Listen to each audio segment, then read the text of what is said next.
Hey, journeyman, journeywomen, this is the Hero's Journey with Dr. D.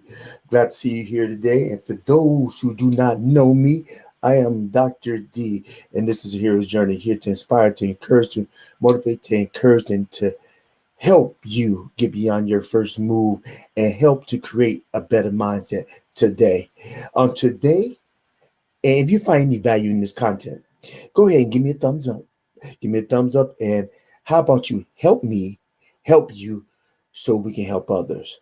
See, by clicking subscribe and hitting the bell for future notifications of upcoming videos, what you do is you join with me as we and you collaborate with me as we climb up to make a better tomorrow today. With that being said, this is the Journey with Dr. D, and I am doing a recap, the update, and the QA. And this when I fluctuate between Wednesday and Thursday, but I put some notifications out, and this is on a Wednesday night recap, update, and QA. And what I'm doing a recap is on a previous on our previous video. The previous video was negative thinking, leave home without it, and this is actually a part three. The first one was moved.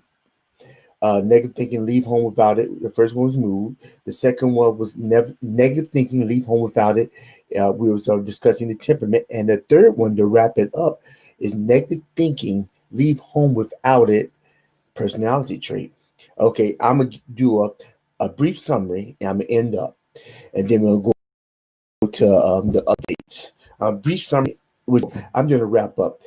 Negative thinking, leave home without it, meaning I'm talking about negative thinking and the things that cause us to get stuck or to regress. We're trying to go forward, especially in 2021. We have a new president. Hey, it's time to go forward. It's trying to look beyond the pandemic, look beyond negative people, which you say may cause you to be negative. No, never let your external determine your internal. You control your thoughts. You control what lies in, what stays there. Nobody else. Don't give anybody else that power. All right. So what we are talking about is that negative thinking, and let's go back to the origins to wrap it up. The thoughts come due to you have existing memory and incoming data. When they connect, then you have formulated thought. Existing memory and incoming data that's received through your five senses that stimulate and that creates a thought. And that's why we need to be very careful what we allow to come in our eyes and come in our ears. And a lot of times come in our mouths because everything works as a system. Everything works as a system to make it better or actually, unfortunately, to make it worse. So, so therefore, you think dealing with the thought life. And if you allow for the thoughts to stay, negative thoughts or negative situation to affect you to the extent where it actually gets you down. Well, they still do affect us because it's down. Then you formulate a mood, and the mood is formulated due to a refractory period of is a refractory period between hour to a week. So therefore, a person may get into a mood. Then they get into a mood and they keep hold of that situation or what occurred and how it made them feel, because connected with emotion are feelings, and so therefore you keep that feeling for a little bit longer than need to stay, because you keep it a little bit long. If you keep it longer than need to stay, then it always starts as a chemical reaction, but the chemical kind of lingers on and causes you to get into a quote unquote mood. And so therefore, then people say, well, he's just in a bad mood. His girlfriend broke up with him, or somebody passed, or he got in an accident, or he can't play ball, or something happened. They said the wrong thing to him, and he allowed it to kind of take effect of how he feels or how she feels. So we all get to move certain we all get into moods sometime or another. However, the goal is not to stay in the mood too long. Not to stay in the mood. We all have things affect us, but let's not let them go past. Process the thought, evaluate it, pull yourself out the situation, and do not allow the person, place, or thing to affect you and control you. Because when it starts controlling, it starts to set. Then the chemicals start to take place, and you get a mood. All right. So what happens? That's the first. The first video was talking about moods. Then, if it connects, it lingers. It lingers. If you keep it longer than hours or weeks, or a week, then it lingers into reflective temperament. Now, if any of you all want me to do a video talk about the temperaments, put it down in the comment section, and I will revisit it.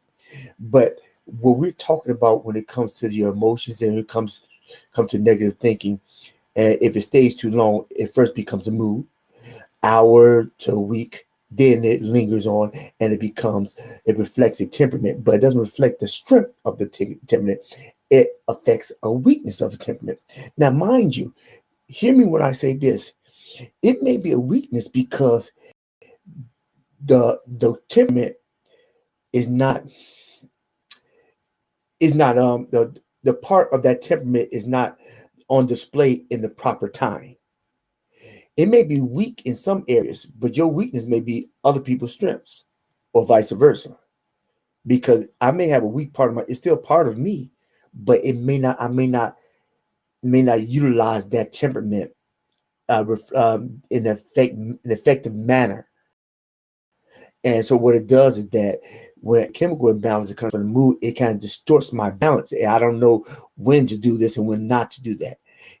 I may say it's a good thing to clean up your house, but I may extend myself and become obsessive, OCD, so neurotic to a certain point. And that's where you get neuroticism. You kind of get freaked out. You get freaked out and you start just, okay, I got to clean this. That's OCD. That's OCD. So, but it lingers. When you reflect the temperament, you reflect the weakness of the temperament. It's displaced in the area that it shouldn't be. Then what happens is that that's a week to months. I mean, because you got the moods. The moods are hours to a week, and then you got temperament weeks to a month. Reflecting a temperament is weeks to a month. Then you have personality trait, which is the video I did, which is the video I did this week. A personality trait. What happens is that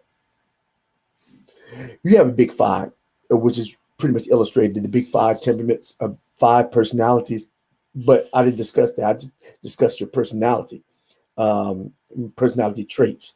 And what happens is that just like your temperament, you have weaknesses and strengths of your personality. And but what happens is that your temperament, it lingers over, and then it goes into a point where your personality trait is negative. That's when you ever come across people say, well, they're just nasty. They have a very nasty disposition, but they probably wasn't always nasty. They probably became nasty because it's something that they did not let go. And so they chose to keep it. And when they chose to keep it, something came along with that. And because with emotion comes a feeling and a memory. So the personality trait, the weakness of your personality trait is set into place when you keep things longer than they need to stay. The chemical just spills over, and first is mood, which is hours to a week. Then it reflects a temperament, which is weeks to months. Then it reflects personality trait, which is months to years. Keeping things longer than they need to stay. They don't pay rent, but nevertheless, they still stay there. So with that being said, the personality traits, and they persist.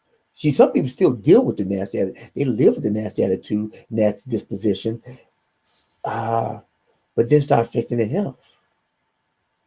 And then the personality trait, it becomes so profound that they end up becoming a personality disorder. So what happens is that You allow an experience to stay with you, doesn't pay you no rent, hasn't bought you any car, and you allow that situation to control your existence when the person doesn't even know. Some people don't even know that they affected you. Forgive them and let it go. Forgive them and let it go. So that's what happens. Mood starts out with a mood. Starts out with a negative thought, automatic negative thought, which is laid, the precedent is laid down with your upbringing, your environment. For the person who taught you an environment, the situation that you experience, or whether it's abuse and neglect, are you still part of how you build yourself, how your personality and temperament are developed. So what happens is that it builds from before. It starts with mood, lingers over to a temperament, and then from temperament it lingers over to a personality trait. And if you don't get in control of that, if you don't get control of that personality trait, that personality trait will be a personality disorder. And then you would need some medication, and that would not be good. So the goal is to get the control of your mindset. Get a control of your mindset. Get control of your thoughts. Get control of your environment. And so that's my wrap up. That I did 3 parts. So you can go back. You can go and click at the end of this video one in the morning time. You'll be able to click or just go to my YouTube channel and check out the 1 and 2 if you need to kind of rehash. But mood, temperament, and personality trait. And I'm wrapping up the video about personality trait right now. So that's what is negative thinking. Negative thinking, leave home without it because we definitely don't need to keep it. All right, so that's my recap. Now, secondly, my update is that I was going to do the video this week. I had a change of heart. I see you feel. I had a change of heart. I was going to do a video on uh, expectations, and I will do that video. So if y'all have any comments or suggestions of videos that you all want me to do, put in the comment section, and uh, I will address them. All right, sure. I did want to high message. No, I want to see the stream. Okay, so that's the update. But I'm going to do my update is that I'm doing the video about mob mentality, the riots, rise in DC, mob mentality. How do we how do one become how do one obtain the mentality of a mob, or in some words, the herd mentality? Check it out. And if you haven't subscribed, go ahead and subscribe and hit the bell for notifications. So if you forget, you get a bing or you get a something in your mailbox, and it'll let you know. All right, so here's Q&As. And first, Phil has questions. I have a question, Dr. D. What are 3 things one can do to adjust one's thought? Uh, Take time. Okay, 3 things that you can do to adjust one's thought. First off, take time to evaluate your thoughts. Take time for yourself. I mean, outside of music, television, just take time and pay attention. Pay attention to your thoughts. That's one thing. Pay attention to what comes. No, this is how you do it. First, you pay attention to what you look at. Second, you pay attention to what you listen to. And thirdly, while you're paying attention to them, keep a thought journal. Keep a thought journal. And you keep it just when something triggers something, write it down. Write it down. Don't even think about it. Just when something triggers an emotion, whether it's happy or sad, just write it down. Stick it. Get a little pad. Stick it in your back pocket, or keep it. Just write it down. And then at the end of the week, end of the week, look at the what you wrote down in your thoughts in your journal. But the thing about your journal, what you need to do is you need to write down the time that it happened, where it happened, who you was talking to, Explain the situation. It said the time is important. Where you can put the temperature of the day, and if you was talking to anybody or what occurred, and then talk about the thought. Just write that down. Write that down and just keep a journal, and then you can evaluate. And then you may be able to see a trend, a pattern. You may be able to see a pattern or something's keep triggering you. It's triggering an existing memory, and then if it keep on triggering the same memory, what you need to do is deal with it, because it's not going to go away just because you don't talk about it, just because you don't deal with it, just because you don't address the person. It's not going to go. It's going to hide. It's like it's going to hide. Have you ever stuck stuff under your bed and you can't find it? It's still there. You just can't find it. Yeah. Stick it. Or you ever been at work and it's some work that needs to be done, so you don't want to deal with right now, so you put it at the in the middle of the stack or the bottom of the stack. Guess what? It's still there and it still needs to be addressed. So whether you take care of it now or you take care of it later, or if you don't take care of it, it will take care of you. Because just like having a piece of paper at work, and if you don't take care of that assignment that you put in your desk, then eventually it's a deadline that's going to occur, and you're not going to take care, and it's going to allow you to get your job. You get fired. You get fired because you neglected. Yeah, You neglected it. All right, you made a profound statement in this week's video. Okay, all right. Okay, Phil, what profound statement did I make? Any more questions? Or you make sense well? I can repeat. Anybody else?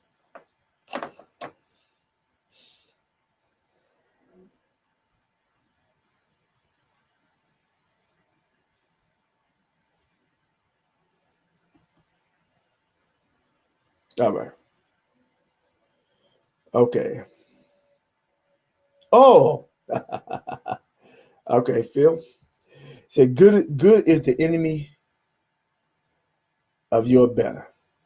Okay. What that means is that a lot of times we relish on accomplishments.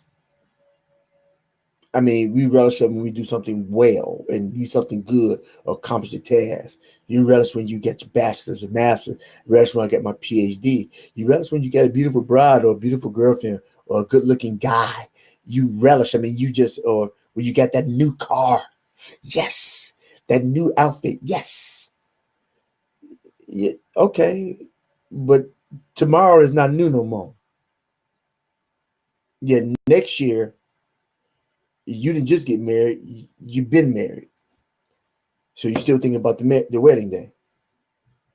But what about the marriage?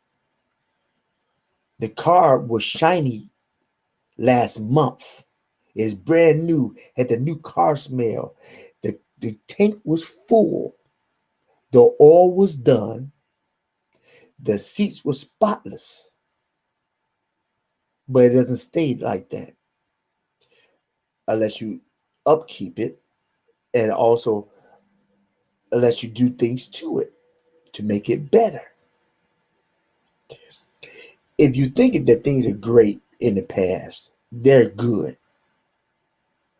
Yeah, they're good. Don't The whole point is good is the enemy of your better is that you think about the good thing, but and you're always in the past. It's good, but it can become better.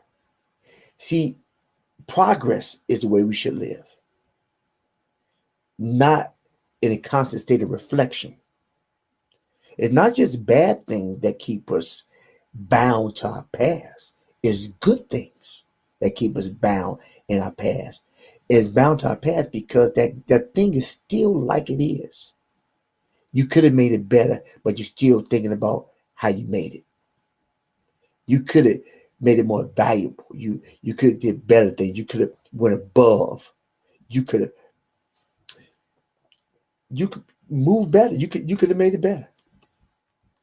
But that's what it means. I mean, you just thinking about that was good. Then time passes. Time moves. See, time moves when you don't. Time's gonna keep on moving. When you don't move, time's gonna keep on moving. I promise you. And then you gonna go back. Oh man, I remember then. Yeah, 20 years ago. But what have you done lately? Have you topped that? Yeah, that's it. Have you topped it? Or you still living in the past? Past, past accomplishments do not, I repeat, do not make future promises. They may set a foundation for a future promise, but past accomplishments are just that. They're the past. They have laid a foundation, but even a good foundation will never become a house if nobody builds on it. A good foundation will never become a house. It never have four walls if nobody's not there putting the walls up on the foundation. Have you ever walked past any? Have you ever walked past land and people have purchased it and said this is so? You went by 1 week, 2 weeks, 5 months, 2 years, 3 years. See, house is coming, building coming, department store is coming. It it's coming, but it's not there. You only accomplished the purchase of the land. You haven't built on the land that you purchased. And that's how a lot of times people live their lives. They have not built on the land that they purchased. They just relish on the fact that they're able to purchase. How have you made your life better? Or are you still reflecting on things that are good? Now you're not bitter, but you're not great either. You're not bitter, but you're not great because you have not focused on a future that's that pushes you to be greater. Said Jesse Owens is the fastest man in the world. However, somebody beat him, and then somebody beat the man to beat him. They said they never. Yeah, it's always be better than yesterday, even if it's an inch. Just be better, just a little bit better. Any other questions? I hope I answered your question. Oh, Fields, I think this is going to be a short one. All right. Okay. So while I recap this, I think this is maybe a short one. I had a couple of questions, a couple of statements in, and so therefore, all right. Um, be on the lookout for the next video. I already set the foundation for it, so I probably will have this one up Friday or Saturday. Friday, more like Friday or Saturday. So look out between those 2 days. But it should be a good one. Talk about the mob mentality, the mentality of a mob riots in DC. And that's the title of this next video. So okay, so I did wrap up. I did the cap. We did a review. Did a recap. Mood, temperament as well, and personality trait, which has a possibility or potential to get personality disorder if you don't take a grip of your thought life. And that's all. That's what this whole video about: taking control of your thought life, which is your life. If you don't take control of your thought life, you'd be like those jokers in DC, letting somebody else hurt them to make an action and have a consequence that they had the consequence, and other person just be going to jet, going on the plane away. Lead somebody else to do something that's wrong because you haven't thought for yourself. But that's the next on video that I'm gonna address that. So that's the whole purpose. Negative thinking, leaving at home because it can be detrimental to your future growth. It can stagnate your present and paralyze your future. And time to keep on moving, and you won't. So If there's any, if you find, and that's it. You have any any questions? Any more questions? No more questions. So good. So with that being said, um, if you find any value, you find any value in this content, I want you to go ahead and give me a thumbs up right now. Go ahead and give me a thumbs up and help me help you so we can help others. See, by you clicking the subscribe button and hitting the bell for future notifications of upcoming videos, what you do is you join with me, you collaborate with me, and you help me build so we can become a community that makes it better tomorrow, today. And also, I I have a practice. I have a practice that I've been a practitioner for like 15 years. And if there's anything future, no, if there's anything further that you need to discuss, or maybe I can assist you with, go down below in the comment section on the description and click my website and see if we can set up a time that we can have communication and talk and see if anything else I can do for you. I'm currently trying to put together a package plan, a package for behavioral coaching. But in any case, this is the end of the video, and um, this is a hero's journey with Dr. D. And I just want you to know, every day you get a vertical, make it your goal in life to always move forward and never move back. Because you have a word of encouragement, or just your very presence is something that somebody needs, or you just may need them. With Dr. D. Out.